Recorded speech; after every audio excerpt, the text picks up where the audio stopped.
ضمیر صاحب اس پہ ایک فکرہ آپ نے بات کی نا، میاں نواز شریف جو خود ڈاکٹر یاسمین راشد سے ہارے ہوئے ہیں، وزیر اعظم بننے کے لیے آئے تھے، اور ان کا اب ان کے حالات یہ ہیں کہ وزارت عظمیٰ سے آتے آتے اب آٹے کے تھیلے پہ ان کا فوٹو رہ گیا ہے۔ یہ ہے عمران خان کی طاقت۔ آپ اندازہ کریں سے میں نے یہ کوئی بات نہیں کی تھی، میں نے میاں نواز شریف صاحب کا ذکر نہیں کیا، آپ نے یہ سنے نا، عمران خان اب جو آٹے کا تھیلا ہے اس پہ میاں نواز شریف کا فوٹو کیا کر رہا ہے کہ آپ کے پیسے آپ کے گھر سے لگے ہوئے ہیں۔ آپ کی ہمیشہ یہ عادت رہی ہے کہ آپ میاں نواز شریف صاحب ہارے ہوئے، میاں شہباز شریف صاحب ہارے ہوئے، مریم بی بی ہاری ہوئی۔ سوال ہے ٹھیک ہے، بسر صاحب تنقید تو ہوتی رہی اور کہا یہ جاتا رہا ودن پی آپ کی جو جماعت ہے اس کے اندر بھی کہ نقصان ہوا، ایک جو ہے ایک پولیٹیکل لیڈرشپ کو تھوڑا سا بیک فٹ پہ کر صرف اور صرف لائرز کو آگے لا کر وہ ایک اسٹریٹجی ہوگی بانی پی ٹی آئی کے جی سارے زیادہ سے زیادہ کینڈیڈیٹس جو ہے اتارے جائیں الیکشنز میں لائرز۔ لیکن اب جو صورتحال ہے کور کمیٹی کا، ہم نے کہا انہوں نے کہا جی کہ تمام جو ہے وہ غلط فہمیاں دور ہو گئیں دور۔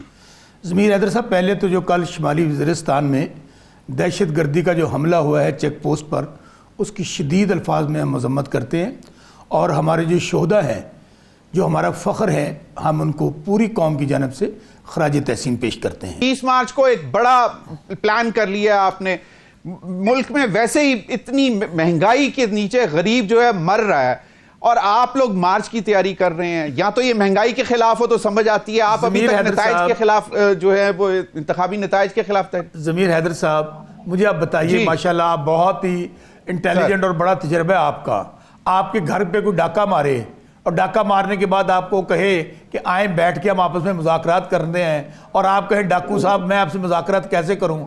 مجھے بتائیے کہ کیا یہ ہم اپنی ذات کے لیے کر رہے ہیں؟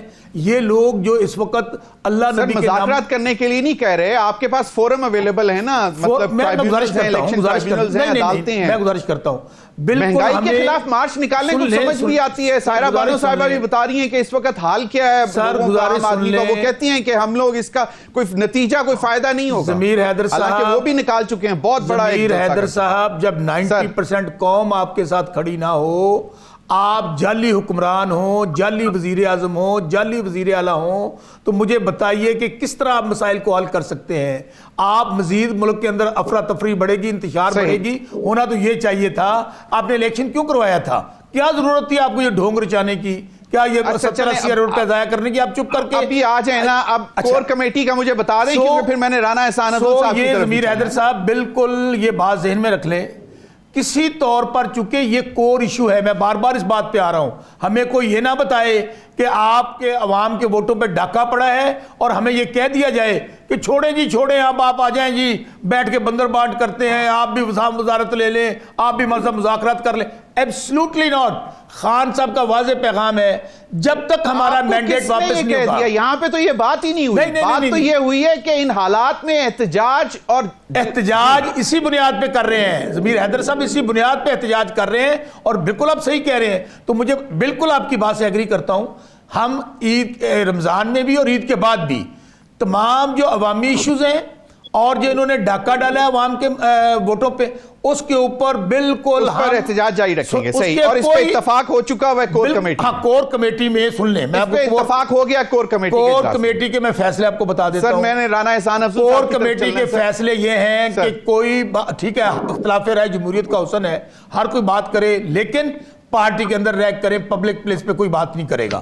دوسری بات، اور ہم نے فیصلہ کر لیا ہے جلسے جلوسوں کا اور دھرنے کا بھی، لانگ مارچ کا بھی، ہر قسم کا فیصلہ کیا ہے۔ آپ کو ساری دھرنے کا بھی فیصلہ کر لیا۔ چلیں آپ کا موقف آ گیا۔ شوکت بسرا صاحب، سینٹ کے انتخابات 2 اپریل کو ہونے جا رہے ہیں، پی ٹی آئی یا سنی اتحاد کونسل جو ہے اس کا سٹرانگ ہولڈ تو ابھی تک کے پی ہے، اس کے علاوہ آپ لوگ پنجاب سے بھی کوئی مقابلہ ٹھیک کر رہے ہیں کہ نہیں؟ ضمیر حیدر صاحب، میں سمجھتا ہوں، کہتے ہیں نا آپ کی سادگی پہ مر نہ جائے کوئی، میرے خیال میں آپ اتنے سادہ نہیں ہیں، نہ معصوم ہیں، آپ کو ایک ایک بات کا پتہ ہے۔ ضمیر حیدر صاحب، آپ کے گھر پہ ڈاکو ڈاکہ مار لے تو آپ کہیں کوئی بات نہیں، ڈاکو نے ڈاکہ مار لی ہے، اب ڈاکو کے ساتھ بیٹھتے ہیں، گپ شپ لگاتے ہیں، دوبارہ کہتے ہیں بتاؤ بھائی آگے ڈاکہ مارنے کے کیا کیا آپ کے پاس؟ میں نے کب کہا ہے کہ ڈاکو کے ساتھ بیٹھ جائیں؟ میری گزارش سن لیں۔ کب کہا ہے کہ ڈاکو کے ساتھ ضمیر حیدر صاحب، بنیاد سے لیں، جس چیز کی بنیاد جھوٹ، منافقت، دو نمبری، اور یہ عوام کے نمائندے نہیں ہیں،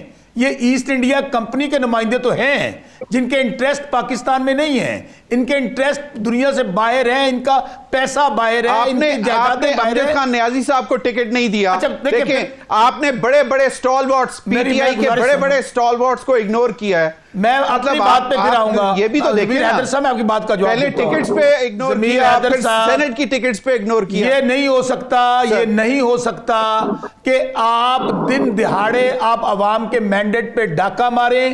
یہ جعلی آپ کا صدر، جعلی آپ کا وزیر اعظم، جعلی آپ کی وزیر اعلیٰ، اور آپ کیوں بات پہ نہیں آ رہے؟ اور وہ سائرہ بانو، بسرا صاحب، شوکت بسرا صاحب، شوکت بسرا صاحب، اس کا ایک ہی جواب ہے، پھر اگر آپ کو لگتا ہے کہ یہ ڈاکہ پڑا ہے، پھر نیشنل اسمبلی سے بھی نکل آئیں، ریزائن کریں، بہت اچھی بات کہی ہے، حکومت چھوڑیں، پنجاب میں جو سیٹیں جیتی ہیں ریزائن کر دیں۔ آپ آگے آپ پہلے حلف بھی اٹھا لیتے ہیں، اس کے بعد کہتے ہیں کہ جی ڈاکہ، آگے کی بات کریں۔ سینٹ کے انتخابات سر پہ ہیں، اس میں کیا لاہے عمل ہے؟ بھائی جان آپ نے بہت اچھی بات کی ہے، جو ابھی سائرہ نے بات کی نا، سائرہ کی بات کو آگے بڑھاتا ہوں۔ یہاں پہ نہ کوئی آئین ہے، نہ قانون ہے، نہ ادارے ہیں، نہ کوئی انصاف ہے۔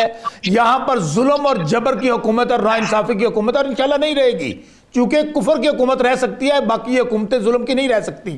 ہم تو اپنا حق مانگ رہے ہیں، جو مانگتے رہیں گے۔ آپ نے کہا سینٹ، ہم بالکل یہ آپ کی بات جو آپ کہہ رہے ہیں نا، ہم احتجاجاً ہم نے حلف اٹھائے ہیں، ہم کوئی سسٹم کا حصہ بننے کے لیے ہم نے حلف نہیں اٹھائے۔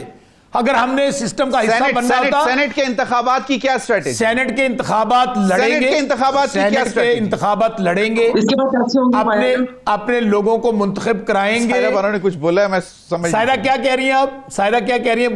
بول دیں۔ لیکن جدے کوئی پیسہ ہوئے گا زیادہ بولی لائے گا آجے گا۔ چلو اللہ خیر صلاح۔ چلیں اب میں چاہوں گا رانا احسان عبداللہ صاحب، آپ لوگوں کے بھی معاملات سینٹ کے حوالے سے بڑے پی ٹی آئی پارٹی کے اندر جو ہے وہ بڑے معاملات گڑبڑ ہوئے ہیں، مطلب بڑے بڑے نام، خواجہ سعد رفیق، خرم دستگیر، جاوید لطیف، عابد شیر علی، رویل ازگل، رانا ثناء اللہ، اور دو جو پہلے تھے ان کو بھی بالکل، مشاہد حسین سید اور ڈاکٹر آصف کرمانی۔ یہ کیا اسٹریٹجی ہے؟ کچھ ناراضگیاں تھیں یا ان لوگوں کو کسی طرح اور پھر جا کے، کیونکہ بڑی بے چینی پائی جا رہی ہے پی ایم ایل این کے اندر بھی، کچھ ڈائسینٹنگ نوٹس آ رہے ہیں لیڈرشپ کے اوپر۔ ساری پارٹی ہاری ہوئی ہے، جانے دیں ضمیر حیدر صاحب، میاں نواز شریف ہار گیا۔ سر رانا صاحب، سر ایک سیکنڈ، سر آپ نے P M L N join کی ہے، بسرا صاحب؟ رانا صاحب نے بھی پتا ہے، رانا صاحب نے پتا ہے ساری پارٹی ہار گئی ہے۔ رانا صاحب، پکا جب منہ کر کے رانا صاحب نے بہت بڑی قربانی دی ہوئی ہے سائرہ بانو کے لیڈر آف دی اپوزیشن کو ٹکٹ دلوا کر۔ چلیں جی رانا صاحب، سائرہ بانو صاحبہ یہ تو اب رہے گا، آپ بیٹھی ہیں ان کے پیچھے راجہ ریاض کے، جب لیڈر آف دی اپوزیشن بالکل پیچھے نہیں بیٹھی۔